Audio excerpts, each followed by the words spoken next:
തിരക്കേറിയ ഒരു നഗര ബസ് സ്റ്റോപ്പിൽ 5 സീറ്റുകളിൽ 3 മനുഷ്യരും ഒരു പൂച്ചയും ഒരു എലിയും ഒരുമിച്ചിരിക്കുകയാണ്.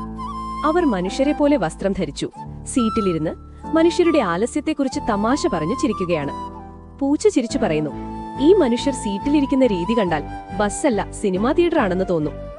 എലി മറുപടി പറയുന്നു, അതെ, ടിക്കറ്റ് പോലും വാങ്ങാത്ത ഓഡിയൻസ് ആണിവർ. അപ്പോഴാണ് ഒരു ഗർഭിണിയായ സ്ത്രീയും അവളുടെ ഭർത്താവും അവിടെ എത്തുന്നത്. സ്ത്രീ വളരെ ക്ഷീണിതയായി നിൽക്കുന്നു. അത് കണ്ടപ്പോൾ ഈ രണ്ടുപേരുടെയും മനസ്സിൽ അവരുടെ അമ്മയെ ഓർമ്മ വരുന്നു. ഇന്നവരെവിടെയാണെന്ന് പോലും അറിയില്ല. എങ്കിലും അമ്മ എന്ന പേര് കേട്ടാൽ ഹൃദയം സ്നേഹത്തോടെ നിറയുന്നു. 3 മനുഷ്യരും സീറ്റിൽ തന്നെ ഇരിക്കുന്നു. പക്ഷേ ഈ രണ്ടുപേരും എഴുന്നേറ്റ് തങ്ങളുടെ സീറ്റുകൾ ആ സ്ത്രീക്കും അവളുടെ ഭർത്താവിനും നൽകുന്നു. ഇപ്പോൾ അവർ അവിടെ നിന്നുകൊണ്ട് ആ സ്ത്രീയെ ആദരവോടെ നോക്കുന്നു.